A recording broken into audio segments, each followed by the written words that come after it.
Today we're going to do a beginner's guide to everything brakes for your vehicle.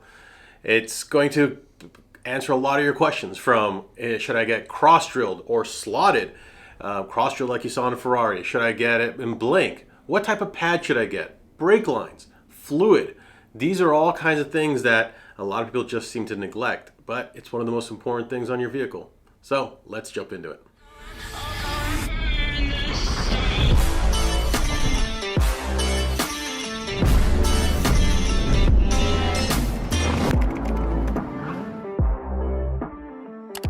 Hey guys, and welcome back to another Talking Mods. Today we are going to be doing a nice guide for you guys so that we can go directly through the brakes. Well, I'm hoping in the future we'll go into more depth if you guys like this subject. But this is going to be a great beginner's guide in how to pick stuff for you. And so if you are in need of brakes, you're looking to do a replacement, or you're looking to just upgrade and trying to get, just a better performance from your brakes. And you don't have to spend a whole ton of it, which we'll talk about. Please hit us up at Mod Bargains. We have a lot of different components. We can get you brakes, wheels, body kits, all kinds of other stuff. Now, let's just jump right into it. And what we'll do is I have here a display model. Doesn't really matter the brand. Stoptech's one of the brands that we've supported over the years. We carry brands like Brembo, AP, etc., etc. It doesn't really matter.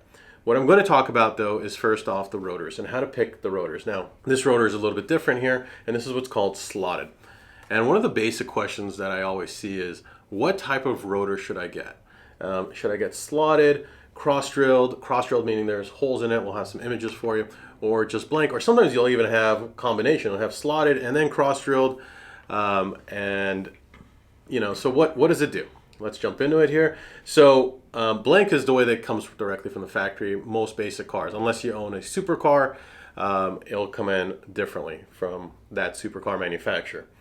But slotted is going to be a very interesting method. Slotted, what it does is almost acts like a butter knife, like a knife, directly onto the pad. Here we've got the pad, and every time you're braking, this does rotate. So every time you're braking, it gives it a nice clean. It cleans up the surface pad for the brake pad and gives it a nice area for where it will basically, as it rotates through, it cleans it up and basically acts as a knife. It does wear down your pads quicker, so you got to consider that. But in terms of performance, slotted is going to give you the best performance possible. Now you're wondering, okay, well, Ferrari on theirs or the McLarens, they have cross-drilled, and like almost everybody, I remember this when I was first modifying cars. I want cross-drilled, I want cross-drilled, I want cross-drilled, and it looks like a cheese grater when you look at it, right? Because it's got all those holes in it. And why? Is there really a performance difference? Not really in terms of stopping. It's not going to help you out in stopping. What the advantages are, in terms of weight, it's negligible because they're trying to reduce the amount of weight by doing cross-drill. That's negligible. Sometimes they'll even do dimples. Again, negligible. The only reason for doing cross-drill, and you'll see this in Formula One, they typically use slotted. But you'll see them switch to cross-drilled when they are in a rain situation. Why? Because the rain during that time, it will actually expel the water through. So in that kind of situation, it has the advantages, but slotted is going to give you the maximum performance. Cross-drill just looks really good. A lot of people just buy it for the looks. It will destroy your pads even quicker than the slotted. If you're asking me what I would go for, I'd always go for the slotted. Sometimes they don't provide you with cross-drill because it's structurally not sound. So you got to understand that when you're looking for rotors and you're like, oh, I want to get cross-drilled. Well, sometimes it's not available because it's just not sound. Blanks do just as great of a job as well. Now, typical rotors that come from your factory are going to be like a one-piece type of rotor, but there's also a two-piece rotor. Now here, this is a two-piece rotor. And what are the advantages and why do we have a two-piece rotor? The two-piece rotor, you have here a hat. We'll call this a hat here, and we've got the actual rotor, which is cast iron and so forth. But the two are connected rather than being all in one. So what are the different advantages? So the first reason of why we have savings is this one's actually not going to be a cast iron like the typical one piece. It's actually going to be an aluminum. So that's going to save us a lot of weight. Now remember, weight and in this area is unsprung weight. So for every 1 pound, it equals 10 pounds off your car. That is very significant in racing, in terms of handling. Even if it's just a vehicle that you're daily driving, that weight savings is dramatic. The other reason is when you have the two separations here, if you had the single connection here, the heat, there's a ton of heat that happens, right? Brakes, like in a racing situation, will go over 1100 degrees. So the heat dissipation is a lot better. You'll notice that it's connected. And what they use here for heat dissipation is a floating point. It's called a floating mounting system. So they mount it on a mounting system, especially. Big brake kits or two-piece rotors will usually typically have some type of floating system. So it expands and contracts, right, when there's heat. And you want to have that, withstand it. So less heat, less extreme heat on the rest of the vehicle, less on the wheel hub, so you're not burning your wheel hubs. You have also less risk of warping, which is huge.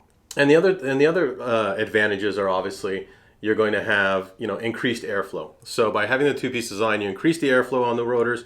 Again, heat dissipation. Heat dissipation is huge, and cost savings over time, because if the hat's always kept good, then you just replace this unit. If that manufacturer for that rotor makes it available so that you can make it replaceable, so it becomes a cost effective. But two-piece rotors are generally far more expensive. Let's talk about a different subject now. We've covered the rotors, and let's go into the pads. Okay, so we talked about the rotors. Let's talk about the pads, right? We have the two things. The one that I generally recommend to most people is going to be an organic pad. Now, organic padding, breaks that happen, well, that's going to be on a different type of pad that I'm about to talk about in a little bit.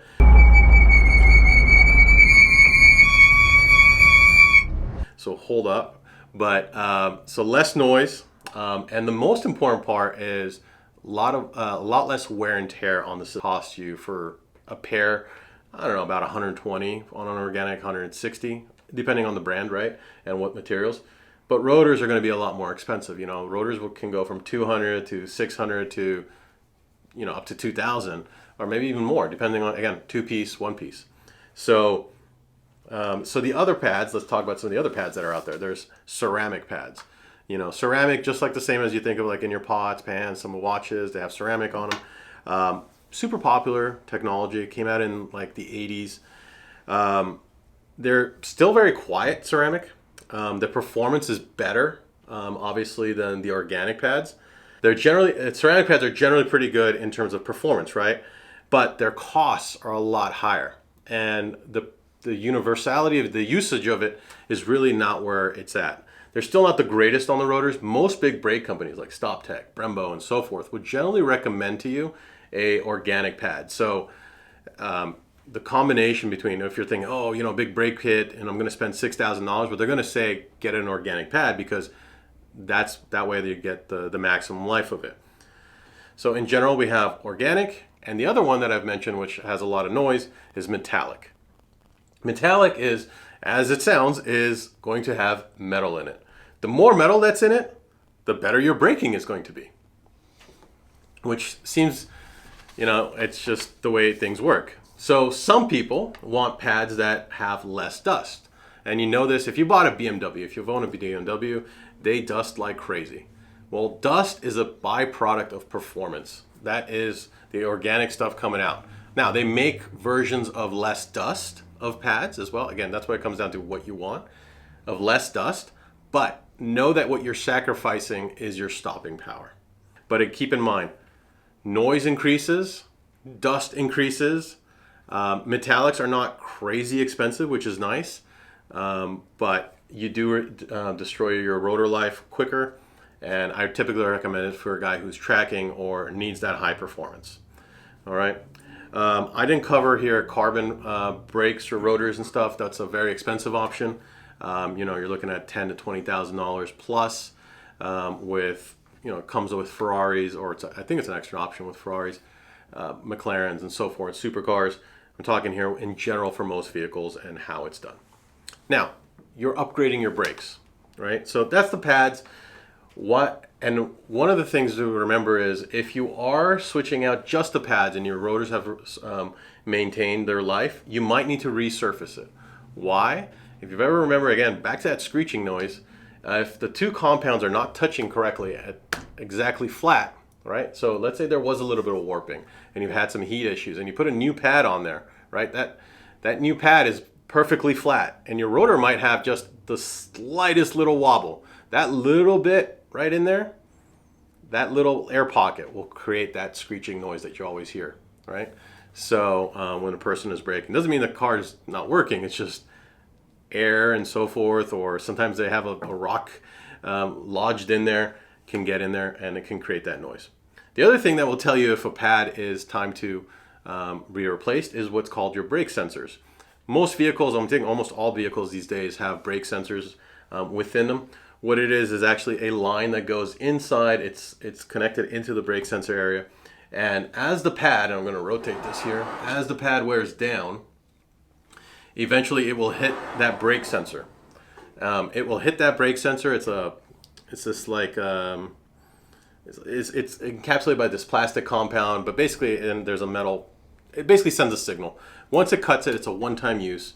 So once it cuts that brake, that brake sensor, you got to throw it out. You got to put in a new one. So if you want to save money and let's say you're doing some maintenance on your car, you always want to check your pads, the pad life, what's remaining, because if you can catch it in before that, you won't have to buy new brake sensors, and that's just a way to save some additional money. So a nice tip for you guys. Okay.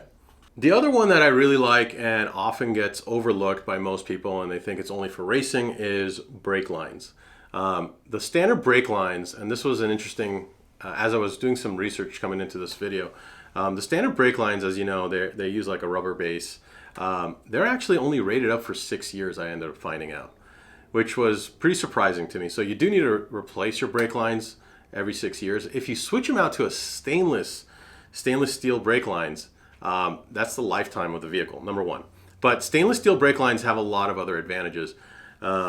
Besides just, wear and tear lasting, they also change the way the brake feel happens. That's the number one thing. So brake feel, where you feel more confident, and I talk about that a lot with suspension, but your brakes are also what changes your confidence when you're driving a vehicle.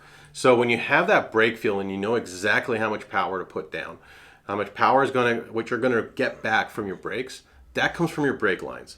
So again, brake lines are a nice thing. They're not expensive to get. There are plenty of options for all vehicles out there to upgrade those. And lastly, before I talk about anything like bonus wise or anything like that, lastly, the thing when you're switching out your brakes is your brake fluid. Now, most of the brake fluids that come on your vehicle do last a considerable amount of time, but they do have a shelf life. And there is a boiling point. And what does that mean? That means, so again, we got to cool down the brakes, right? Everything's about cooling. And this is a ton of heat here that happened, right? As you can imagine, metal on metal, stopping the whole car. So brake fluid is what we use to dissipate that heat, right?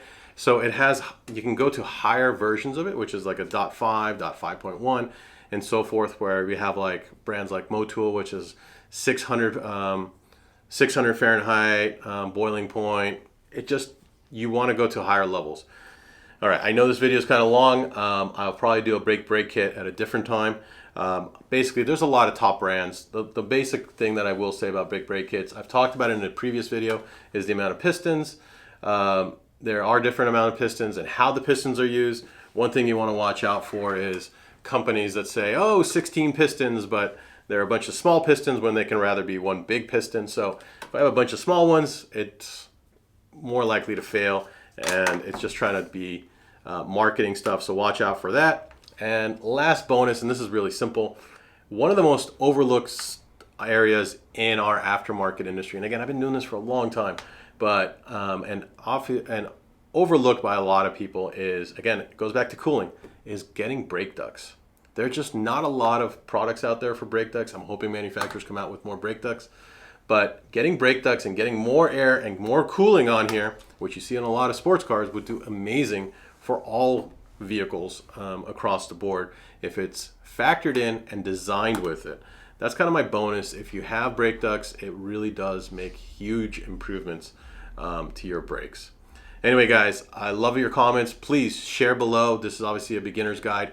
I hope that we can do maybe an interview with someone from Brembo or someone else to get you guys more information. If you guys are interested in it, please post down below if you guys are interested, and share this with other people, because this is how we keep this going. As always, if you haven't subscribed, please do so, and I appreciate your guys' time. I'll see you on the next one.